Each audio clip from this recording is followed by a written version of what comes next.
good to be here. So good to be back. I love this place, love this church, love Pastor Judd and Lori, Mike, Drew, Nick, the whole team. Just love this team. It's such a joy and honor to be back here at Central. I call it my home away from home. I don't know if you allow me to be my home, but grateful to be here with you this weekend. Hope you had a great Thanksgiving. It's kind of crazy to think that Thanksgiving's behind us, right? I mean, at this point in the journey, it's a full-on sprint toward Christmas. I love everything about Christmas. Christmas is such a season of joy, it's such a season of fun and laughter, all the different things. But when I think about Christmas, I often think about the concept of peace. I mean, it's actually something that Jesus was called. He was predicted as being the one who was the Prince of Peace, right? You think about the moment that the angels appeared to the shepherds and they were proclaiming what was to come. They said, what? Peace on earth and goodwill to men. There's something about that Christmas that makes me think a lot about peace. And I think probably for all of us, we could use a little bit more peace in our lives, right? Is there anybody who says that I could use a little bit more peace in my family, a little more peace in my friendships, in my workplace? Is there anybody say I need a little more peace in our world, right? Anybody who says, nah, I'm good. I don't need any more peace, I'm good, right? We all want a little more peace. What if I were to suggest to you that certainly peace comes from God, but what if I were to suggest to you that you and I play a role when it comes to peace? Now, there's an ancient word that's translated peace. Does anybody know what the Hebrew word is for peace? Shalom. Somebody knew it? Somebody turn to somebody near you and say, shalom. Shalom. Now, what's fascinating about this ancient Hebrew word shalom, it doesn't just mean the absence of fighting. Sometimes that's what we think of when we think about peace. It just means that the people stopped fighting. But the truth is, I can stop fighting with you and still hate you deep within my heart, and that doesn't feel very peaceful. And so the truth about peace is it's not just the absence of fighting, it's actually the presence of flourishing. It means that the conflict was resolved in such a way that the relationship was fully restored and my life can flourish again. Peace means not just the absence of conflict, but the presence of something really, really good. That's what peace is all about. That's the peace that God sent Jesus to bring into that world. That's the peace that you and I long for. Now, what's interesting about that is I would say this. Peace is at risk. Maybe I'll say it this way. Peace plummets when one of two things happens. Either your rights are infringed or a relationship comes unhinged. And that must be true because I worked really hard to make that rhyme. So peace plummets when your rights become infringed or your relationship becomes unhinged. Now, we know what that looks like, right? Because we all have experienced conflict in our journey. Conflict's inevitable. I mean, any meaningful relationship has faced conflict at some point in the journey.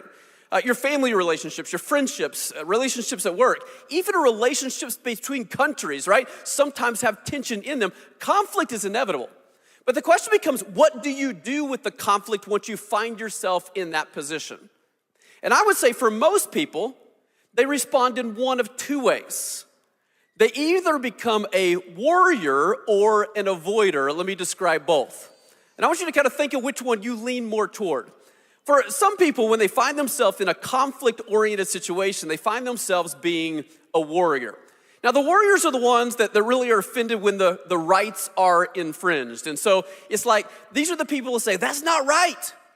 Or you need to make that right.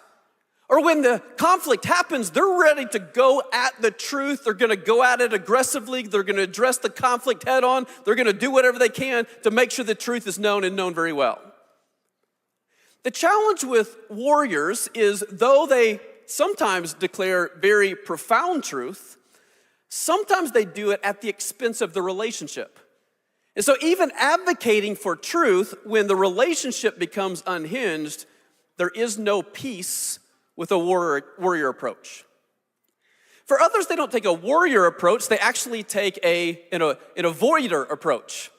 And the avoiders are the people who want to preserve the relationship at all costs and will do anything to protect the relationship, so much so that they won't even deal with the conflict.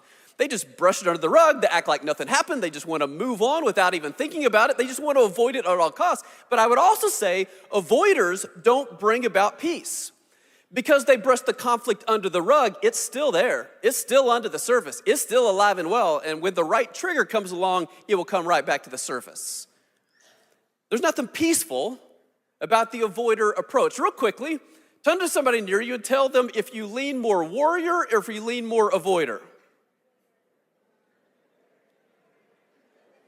Now here's what's funny, is God has this way of putting warriors and avoiders in the same family. That's why Thanksgiving dinner was so spicy, people. It's because you got people around the Thanksgiving table. Some are avoiders, some are warriors. And that's why we say things like, we can't talk about religion and politics in our family. Why? Because the warriors, they want to go after it. They're mad at who you voted for. They want to go about whatever the issue is and tackle it head on. The avoiders are like, I can't handle it, right? And they want to back away. They're offended. They don't want to do anything. And you just stir that pot long enough, there's not a lot of peace around that Thanksgiving table sometimes, is there? But what if there was a different way? What if we didn't have to take a warrior approach or an avoider approach? What if the way of Jesus was a third way? I would say that when Jesus came, Jesus again was called the Prince of Peace. When he came to this world, he says, peace on earth, goodwill to men. And one of the things that Jesus taught, Matthew chapter 5, Sermon on the Mount, Jesus' most famous message that he ever delivered. He starts with these blessed comments. The Beatitudes is what we call them now. And he said things like, blessed are the poor in spirit, blessed are the meek, blessed are those who hunger and thirst for righteousness. Do you remember what he said toward the end? He said, blessed are the peacemakers, for they will be called children of God. Blessed are the peacemakers. Blessed are those who make peace. In other words, Jesus was insinuating if you want a little bit more peace in your life, you actually have a role to play to help facilitate it. Now, you're not 100% responsible, but you certainly have a role to play. Now, what's interesting about this word peacemaker, it's a compound word in the ancient world. It's a kind of two words smashed into one. It has two meanings. Now, we understand these types of words even in the English language. And so we have words like rom-com. Is it a romance? Or is it a comedy? Or is it both? Right? Or you have words like staycation. Are we going on vacation? Or are we staying at home? Or are we doing both? Or you have something like athleisure wear. So if I were to put on athleisure wear, am I going to the gym? Or am I sitting on my couch eating bonbons? I could be doing either. And so we understand like compound words, two words smashed into one, has kind of this one but double meaning. That's the same word that you'll find in peacemaker. It holds in it the context of shalom that we started with. A peacemaker is one that lives in such a way that actually stops the fighting, but it doesn't stop there. It stops the fighting, but also restores the relationship and allows flourishing to take place. It's not just the absence of fighting, it's the presence of flourishing, and a peacemaker facilitates both. And so what I love to do with the rest of our time together is to talk about what does it look like for us to live into Jesus' model of what it means to be a peacemaker, especially this time of year. And I want to take us to a story in the Old Testament, likely not a familiar story to a lot of us. And so if you got a Bible, we're going to be in the book of 1 Samuel, chapter 25. And again, it's not that familiar of a story, but the words will show up on the screen as well. But let me give you the backdrop. You got this amazing woman who becomes this incredible peacemaker. Her name is Abigail. Now, before we get to her story, let me give you a little bit of context of the other players in the story. You've got Abigail's husband. His name is Nabal. Nabal, he's a knucklehead. I mean, Nabal has the social skill of a rock. He's got the ability to make anybody angry. He makes enemies out of everybody. He's not the kind of guy you'd want to spend a lot of time with and hang out with. Nabal's a selfish guy. Everything belongs to him. He's not sharing with anybody. He's not going to have anything to do with anybody else. He's just a really self-centered type of guy. Nabal's name literally means fool, and he lives into it to its fullest degree. So you got Nabal. You also got a guy who's a little bit more well-known. His name is David, the guy who became King David. Now, at this point in the story, he slayed the giant Goliath, but he's not yet king over all of Israel. He's going to become king, going to become the greatest king Israel ever knew, but in 1 Samuel chapter 25, he's not yet king. And so what you have is Nabal and David both living in the same territory in the area. Nabal's a very wealthy guy, and back in ancient terms, wealth was measured in agricultural means. And so in other words, how much grain that you have, how many head of cattle and sheep that you have, that's how you measured somebody's wealth. And by that kind of measure, Nabal was a very wealthy guy. David and his men lived in the same territory, but you might describe them as the security forces of the area. They were patrolling the hillsides and the valleys. They were making sure that no enemy kind of invaded the land and compromised wealthy people like Nabal. It was David and his men that kind of kept everybody safe and secure. Well, it's harvest time. Nabal had just harvested all of the fields. He'd sheared all the sheep. And so it was a time to really celebrate the bountiful harvest of the season. Nabal throws this massive party. I mean, it was a kind of the party of the ages. And David and his men were kind of feeling like the reason Nabal is successful is because of what we've done on their behalf. Surely we got an invite to the party. David checks his email. There was no evite. So he thought maybe it was an oversight. And so he decided he would send one of his men to talk to Nabal to make sure it was okay that they joined the party. Here's the first peacemaking principle that we need to lean to when it comes into the story. It's simply this: without peacemaking, conflict escalates. Watch what happens. 1 Samuel chapter 25, verse 6 says this. This is David's man, again, that went to Nabal to make sure that they're invited to the party. He says, "Peace and prosperity to you and your family and everything you own, dear Nabal." Kind of starts off pretty nice. Nice little pleasantries to begin. He says, "I'm told that it was sheep shearing time. You know, while your shepherds stayed among us near Carmel, we never harmed them. Nothing was ever stolen from them." In other words, David and his men, they did their job. They did their job well. He says to Nabal, "Ask your own men. They'll tell you this is true. So would you be so kind to us as we come to this time of celebration? Would you please share any provisions that you might have on hand with us and your friend David?" Feels like a pretty reasonable request, doesn't it? Kind of feels like you go, "Well, sure. Like, why don't you guys come on over, enjoy the party. There's enough food, enough wine for everybody." You would expect somebody to just respond very positively to this positive request. But again, Nabal, he had the social skill of a rock. He was just kind of a numbskull. Again, his name literally meant fool, and here is his foolish response, verse 10. He says, "Who is this fellow David?" As if he doesn't know. "Who is this fellow David?" Nabal sneered to the young man. Who does the son of Jesse think he is?" So obviously he knows who David is because he knows the name of his dad. He says, "There's lots of servants these days who run away from their masters. Should I take," look what he says, "my bread and my water and my meat that I've slaughtered for my shearers?" Could he say "my" one more time?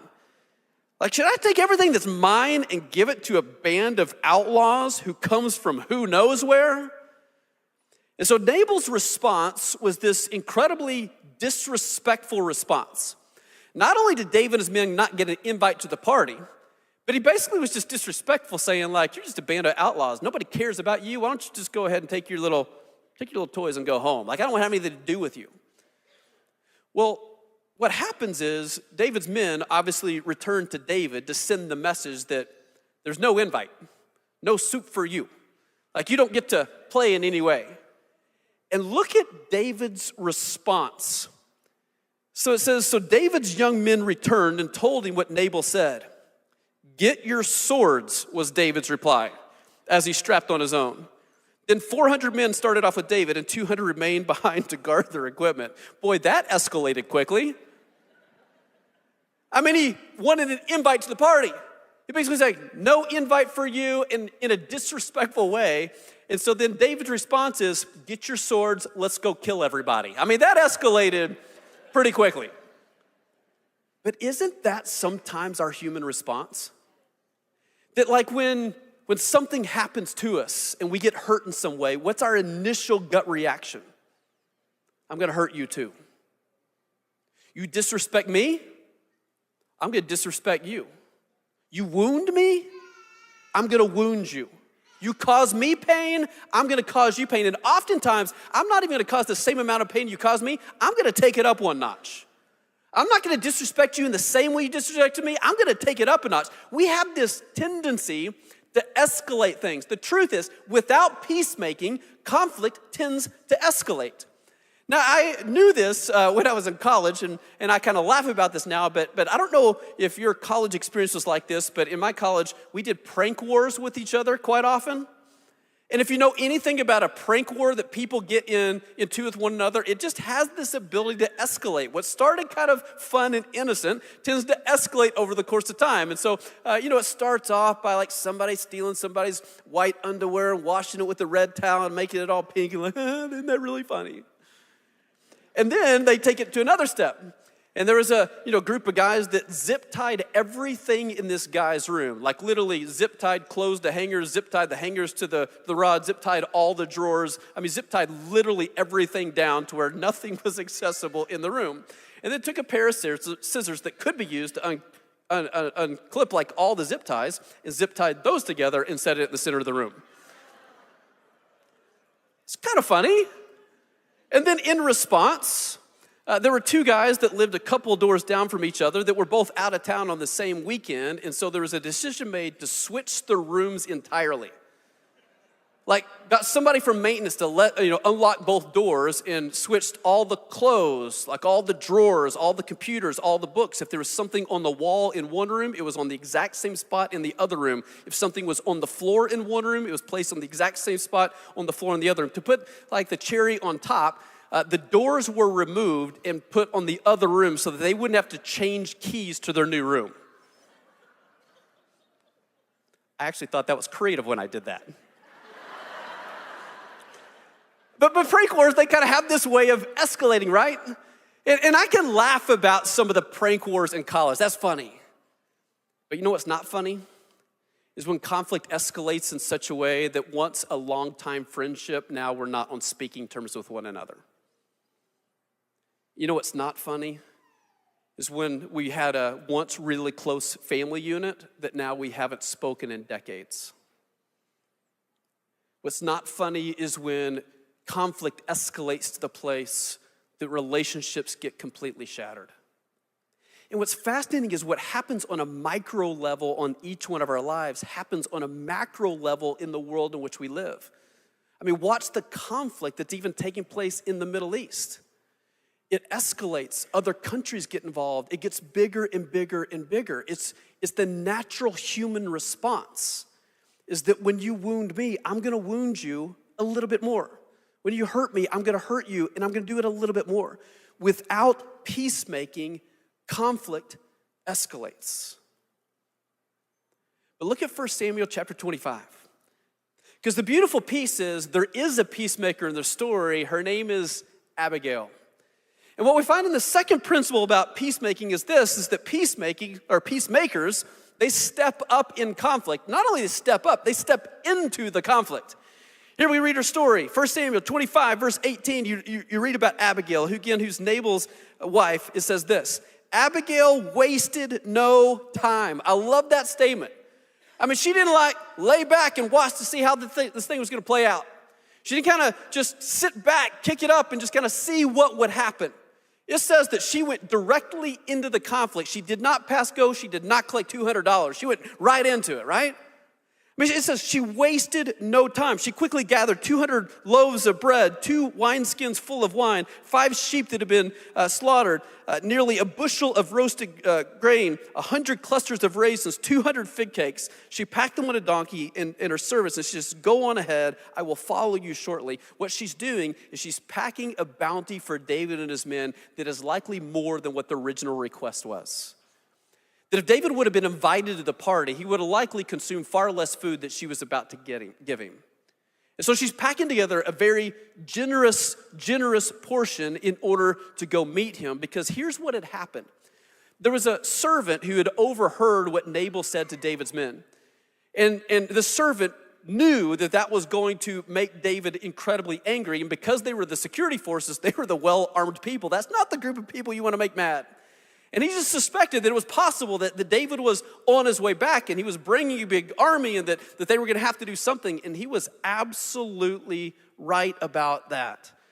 I mean, we read this in a couple verses later of what David was saying about himself. David says about this, verse 22. He says, may God deal with David. He's talking about himself in the third person. May God deal with David, be it ever so severely, if by morning I leave alive one male of all who belong to him. David was on a mission, and he was preparing for a bloodbath. What's fascinating is this woman recognizes the situation and wastes no time and steps right into it. Do you recognize the courage it takes to be a true peacemaker? Do you recognize the sacrifice that's associated with being a peacemaker? Peacemaking is not for the faint of heart. What was going to happen is Abigail was going to put herself in between David, who's out for blood, and her foolish husband that was responsible for this whole thing. And she's putting herself in between. Do you understand the courage it takes to be a great peacemaker? But peacemakers, they step up, they step in the conflict. It's what they do. Because it's the only way to get a different outcome, because without them, things continue to grow and to escalate.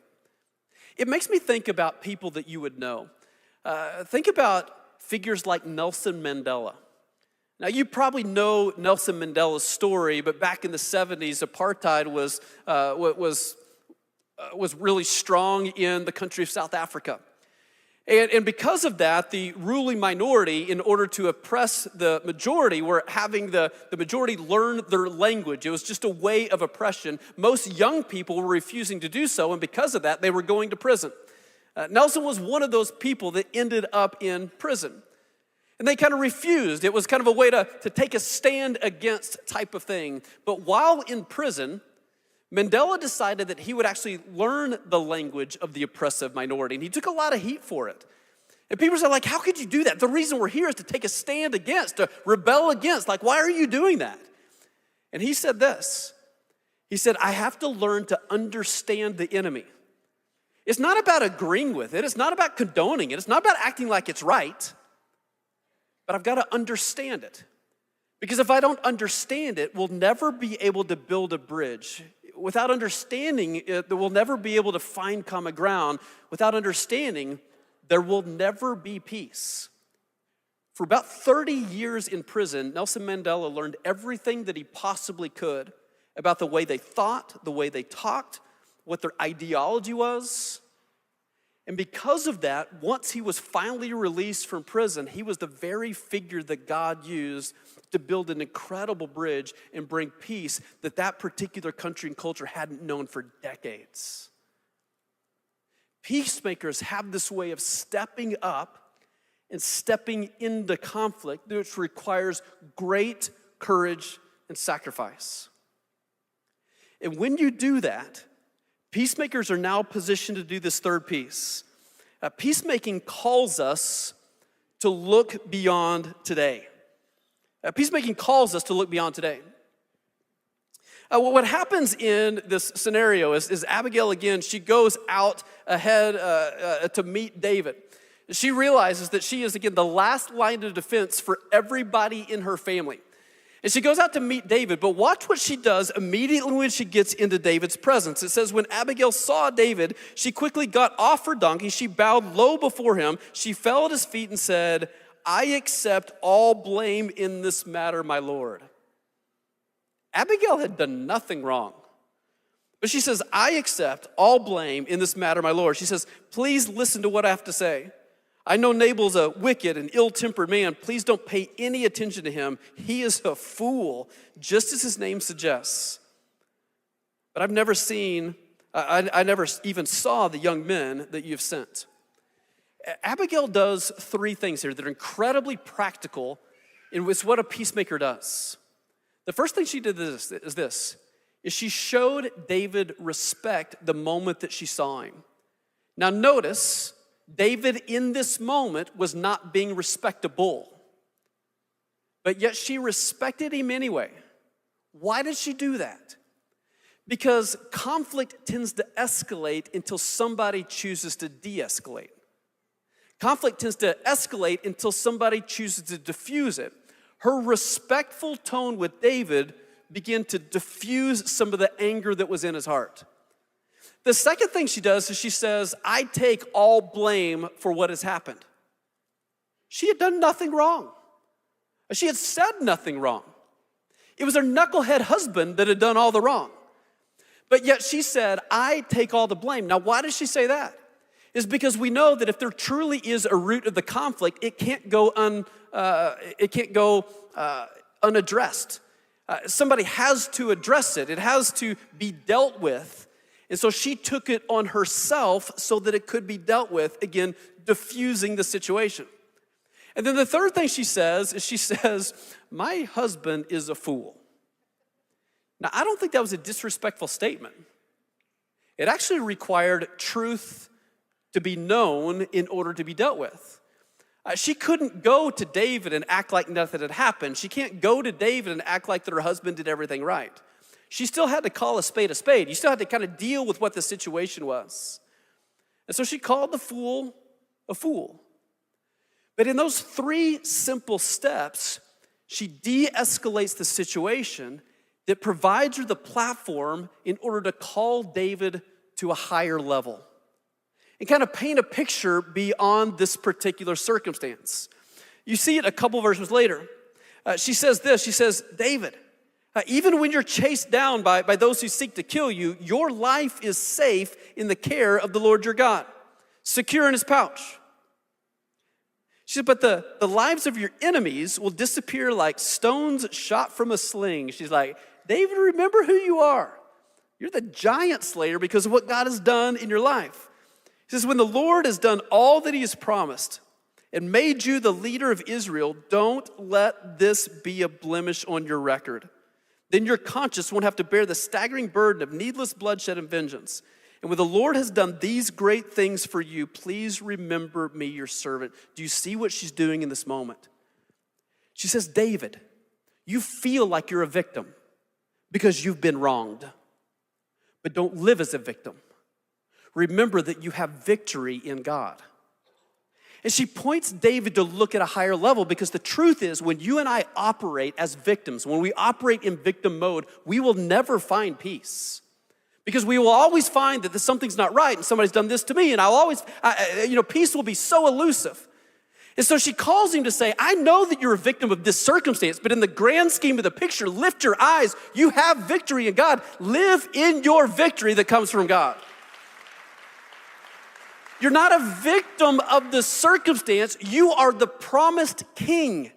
Start living as the king. Live to your higher story. In other words, don't allow a short-term circumstance create calamity in the long-term reality. David, you're gonna be king, and when you're king, don't let this be a blemish on your record. You don't need needless bloodshed to weigh on you. You don't need this on your resume. You don't want to carry this the rest of your journey. Here's the truth about me, and maybe it's true about you too. When I get in a victim mentality, oftentimes I will react and respond in ways that I will regret down the line. And the truth is, Abigail reminds us, lift our eyes to the big picture. See beyond the moment. I don't have to live as a victim because I can live in the victory that comes from God in Jesus. So lift your eyes to him. I love how Abigail steps into this moment. She diffuses the situation. She calls David to see something greater and look at David's response. He says, thank God for your good sense, because I had none of it.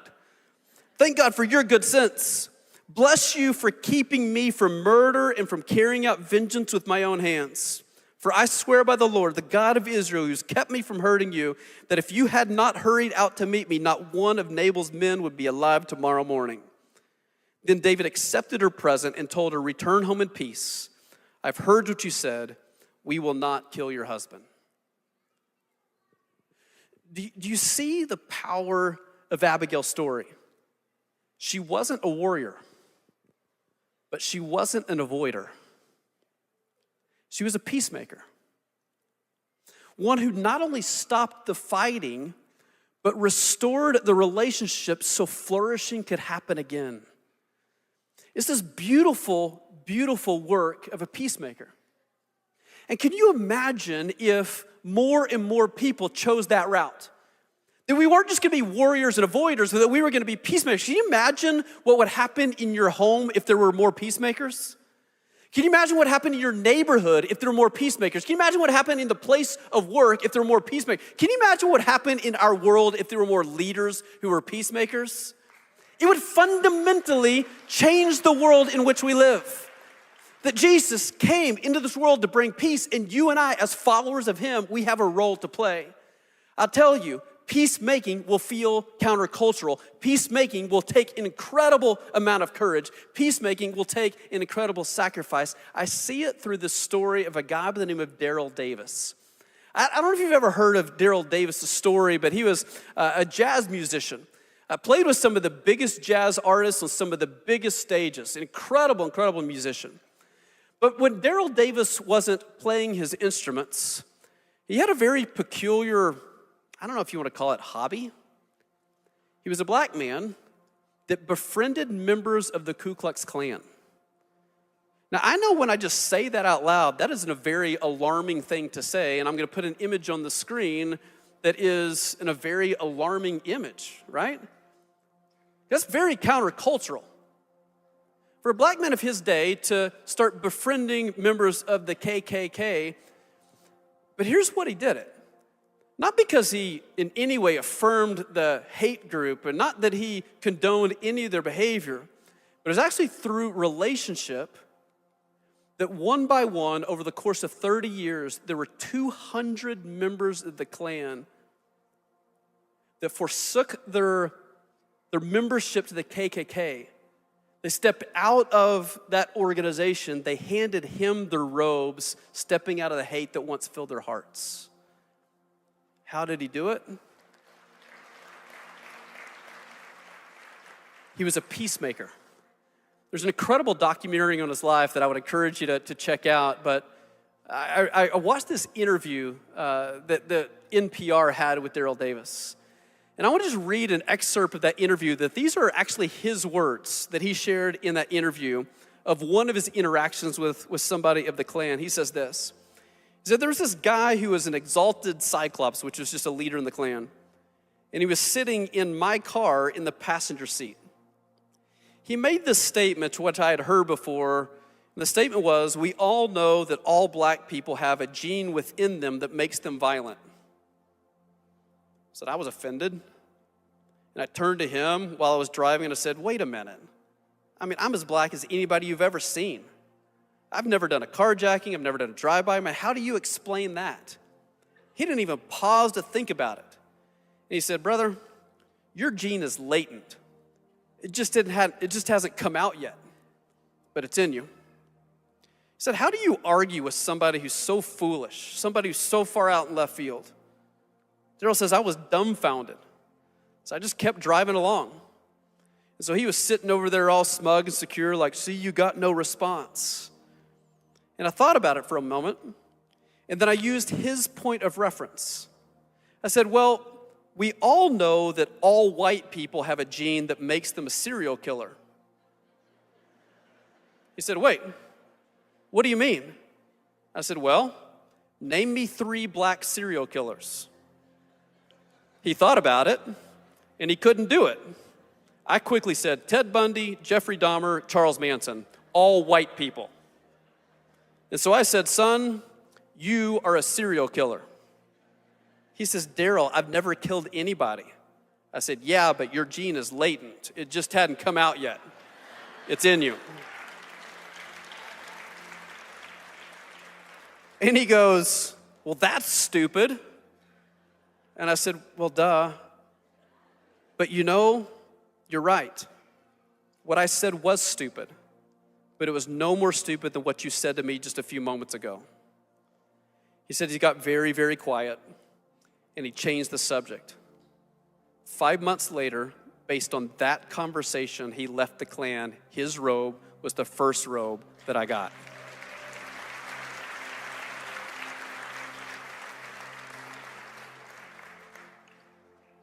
Do you feel the difference of a peacemaker? Requires incredible courage, incredible sacrifice. It's a willingness to put yourself sometimes at risk right in the middle of the conflict. Not just to stop the fighting, but to actually bring resolution so that human thriving can happen. What I love about Daryl's story is not only did 200 individuals leave the clan, what's even more important is hate left their heart.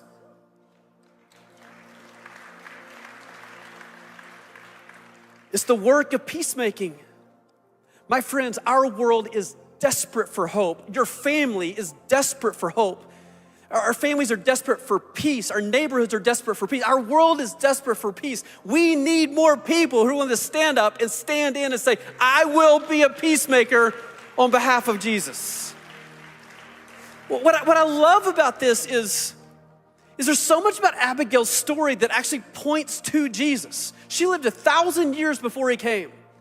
But if you think about Abigail, she put herself between Nabal and David, putting herself in between that relationship.